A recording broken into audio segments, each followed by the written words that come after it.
कमला एक बहुत स्वार्थी महिला है। उसने पैसों के लिए एक ऐसे इंसान से शादी की जो पहले से शादीशुदा और एक बच्चे का पिता भी था। कमला के पति को मरे हुए एक अरसा बीत गया है। अब वो अपने सौतेले बेटे वैभव के साथ रहती है। वैभव के दिल में अपनी माँ को लेकर इतना डर है कि वो अपनी माँ के सामने एक शब्द नहीं बोल पाता। उसकी माँ जो कहती है उसको सर झुकाकर वही मानना पड़ता है। वैभव, तुमने अभी तक घर का काम क्यों नहीं किया? तुमसे कितनी बार कहा है कि सूरज निकलने से पहले तुम घर की साफ सफाई पूरी कर दिया करो। वैभव कुछ नहीं बोलता, चुपचाप सर झुकाए अपनी माँ की बात सुनता रहता है। तभी पास में खड़ा नौकर सुखराम कहता है, मालकिन, वैभव बाबा को रात से तेज बुखार है, इसलिए वो सुबह जल्दी उठ नहीं पाए। उनके बदले मैं घर की साफ सफाई कर देता हूँ। इसे कोई बुखार नहीं है। मैं इसे अच्छी तरह से जानती हूँ। ये सब काम न करने के बहाने हैं। सुखराम काका, बोल दो इसे, सारे घर का काम यही करेगा। और इससे समय पर अपना काम पूरा नहीं किया तो इससे आज का खाना भी नहीं मिलेगा। मगर मालकिन, वैभव बाबा की सच में ही तबीयत खराब है, आप एक बार देख तो लीजिए। कमला बिना कुछ बोले वहां से चली गई और बेचारा वैभव तेज बुखार में भी काम करता रहा। कमला वैभव की शादी एक ऐसी लड़की से कराना चाहती थी जो अनपढ़ हो और कमला से इसी तरह डरे जिस तरह वैभव डरता है, ताकि वैभव की सारी जायदाद और धन दौलत उसकी मुट्ठी में रहे। लेकिन आज के जमाने में ऐसी लड़की मिलना मुश्किल है। कमला कार में यही सब कुछ सोचती जा रही थी कि तभी रास्ते में, अरे ड्राइवर, तुमने कार क्यों रोक दी? और ये इतना शोर कैसा? मैडम, आगे कुछ बंजारों का खेल चल रहा है, इसलिए भीड़ लगी है। मैं अभी भीड़ को साइड में करवाकर कार निकालता हूँ। ड्राइवर भीड़ को साइड करके कार निकालने की कोशिश करने लगा कि तभी कमला की नजर रस्सी पर चल रही एक फुलवा नाम की बंजारन पर पड़ी। क्यों ना मैं इस बंजारन की शादी वैभव से करा दूं? ये तो अनपढ़ लग रही है, मेरे पैरों तले दबकर भी रहेगी। मुझे अभी इसके माँ बाप से बात करनी होगी। ये सोचकर कमला ने उन बंजारों से बात की और उन्हें शाम को अपने घर बुलाया। फुलवा के माता पिता वहां उसे लेकर आ गए। उन्होंने इतना आलीशान घर पहले कभी नहीं देखा था। अच्छा हुआ आप लोग आ गए। देखिए, मुझे घुमा फिरा कर बात करने की आदत नहीं है, इसलिए सीधे सीधे मुद्दे पर आती हूँ। मुझे आपकी बेटी बहुत पसंद है। मैं अपने इकलौते बेटे की शादी आपकी बेटी फुलवा से कराना चाहती हूँ। इसके बदले में आप जो चाहो वो ले सकती हैं। तभी फुलवा की माँ कहती है, ये क्या कह रही है मैम साहब? कहीं आप हमारी गरीबी का मजाक तो नहीं उड़ा रही ना? आप मेरे बेटे से मिल लो। अगर आपको मेरा बेटा पसंद आता है तो मैं कल से ही शादी की तैयारी शुरू कर दूंगी। सुखराम, वैभव को लेकर आओ। फुलवा अपनी माँ के कान में फुसफुसाती है, माँ, कहीं इस मेम साहब का छोरा पागल तो ना है? फुलवा अपनी माँ से बात कर रही होती है कि वैभव वहां आता है। फुलवा उसे देखती ही रह जाती है और उसके माता पिता उसकी शादी तय कर देते हैं। शादी वाले दिन किसी को फुलवा और वैभव की बेमेल विवाह की बात समझ में नहीं आती। फिर भी एक औरत कमला से पूछ ही लेती है, कमला जी, आपने अपने इकलौते बेटे की शादी देहाती गवार से क्यों करा दी? ये बंजारन आपके घर की बहू बनने लायक तो नहीं है।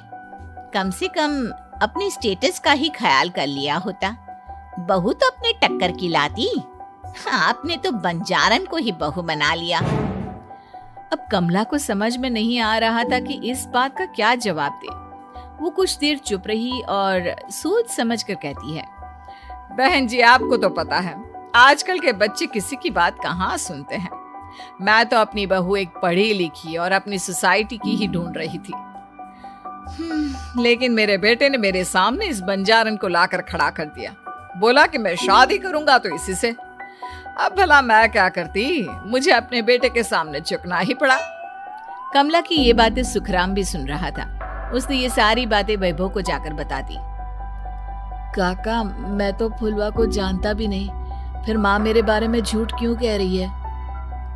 अरे बेटा, तुम कितने भोले हो, तुम्हें कुछ भी नहीं पता। तुम्हारे पिता अपनी सारी संपत्ति तुम्हारे नाम करके गए हैं। तुम्हारी माँ नहीं चाहती कि ये संपत्ति तुम्हें मिले, इसलिए उन्होंने तुम्हारी अनपढ़ लड़की से शादी करवाई ताकि तुम्हारी तरह वो भी अपने हक के लिए आवाज ना उठा सके। सुखराम काका, मैं क्या करूं, आप ही बताओ।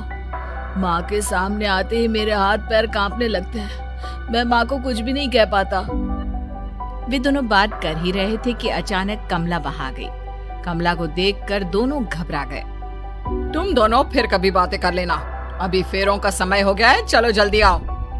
इस तरह फुलवा और वैभव की शादी हो गई।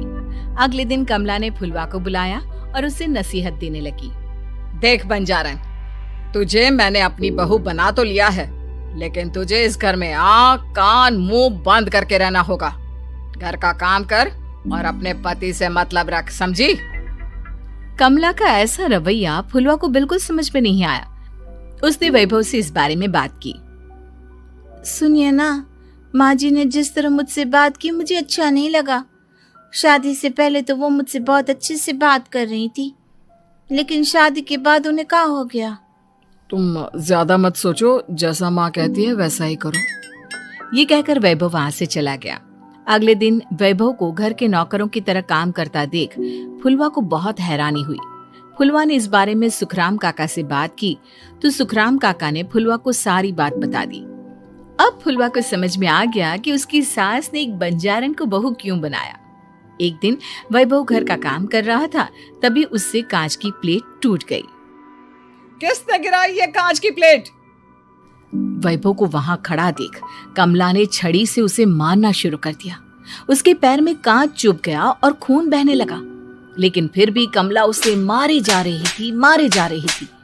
ये देखकर फुलवा ने कमला के हाथ से छड़ी छीन ली और तोड़कर फेंक दी। बंजारन, तेरी इतनी हिम्मत, तूने मेरे हाथ से छड़ी छीनी? कमला फुलवा को थप्पड़ मारने ही वाली थी कि फुलवा उसका हाथ पकड़ लेती है। ओ सस माँ, मैंने मॉम की गुड़िया ना समझ लियो। बंजारन हो बंजारन, ईंट का जवाब पत्थर से देना जानती हूँ। आज के बाद मेरे या वैभव जी के ऊपर हाथ उठाने की सोचियो भी ना, समझी ससु माँ? ये कहकर फुलवा वैभव को लेकर वहां से चली गई। उसने वैभव के पैर पर पट्टी बांधी, उसके आंसू पोंछे।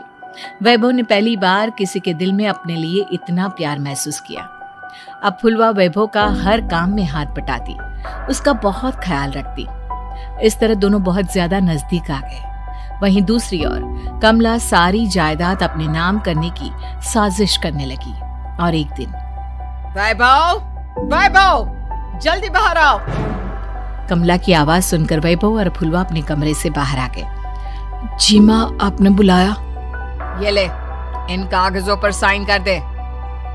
वैभव कागजों पर साइन करने ही वाला था कि फुलवा वैभव के हाथ से पेन छीनकर कहती है, ना वैभव जी, आप इस पर हस्ताक्षर नहीं करेंगे। आओ बंजारन, मैं तुझसे बात नहीं कर रही। ये बात मेरे और मेरे बेटे के बीच की है। चुपचाप पेन दे दे, नहीं तो तेरी खाल उधेड़ लूंगी।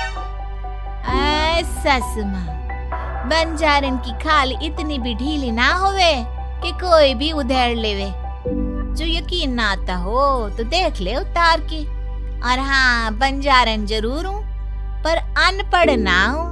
मन भी पता है कि किसी भी कागज पर साइन करने से पहले उसे अच्छी तरह पढ़ लेवे। पेन देती है या नहीं? ये कहकर कमला फुलवा को मारने आई तो फुलवा ने कमला को धक्का दे दिया और वो नीचे गिर गई। कमला डरकर वहां से भाग गई। अब फुलवा ने वो कागज उठाए और वैभव के साथ सीधा वकील के पास चली गई। वकील ने वो कागज देखे और फुलवा को बताया, वैभव के पिता की सारी जायदाद और संपत्ति वैभव के नाम है, लेकिन वैभव की सौतेली माँ इस संपत्ति को अपने नाम कराना चाहती है, इसलिए इन कागजों पर वो साइन करा रही थी। तो अब हमें क्या करना चाहिए वकील साहब? वकील ने फुलवा और वैभव को सब कुछ अच्छी तरह से समझा दिया। अब दोनों घर पर पुलिस को लेकर पहुंचे। कमला पुलिस को देखकर घबरा गई। पुलिस ने कहा, आपके नाम की कंप्लेंट हुई है, आपको हमारे साथ थाने चलना होगा। कंप्लेंट? कैसे कंप्लेंट? आप अपने सौतेले बेटे पर बहुत अत्याचार करती हो, धोखे से सारी जायदाद अपने नाम करा रही थी। अब नहीं इंस्पेक्टर साहब, जरूर ये मेरी बहू की कोई साजिश है, इसने गलत कंप्लेंट की है। मैडम, शिकायत आपकी बहू ने नहीं बल्कि आपके बेटे वैभव ने की है। कमला वैभव का नाम सुनकर दंग रह गई।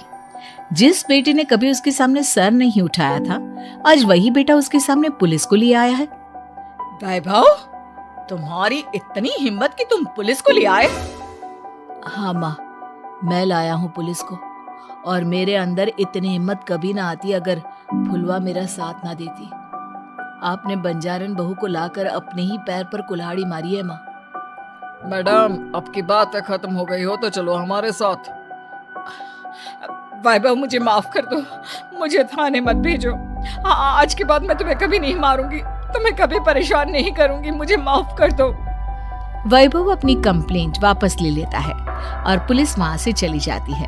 वैभव अपनी सौतेली माँ से कहता है, मैंने पुलिस को वापस तो भेज दिया है, लेकिन मैं आपको माफ नहीं कर सकता।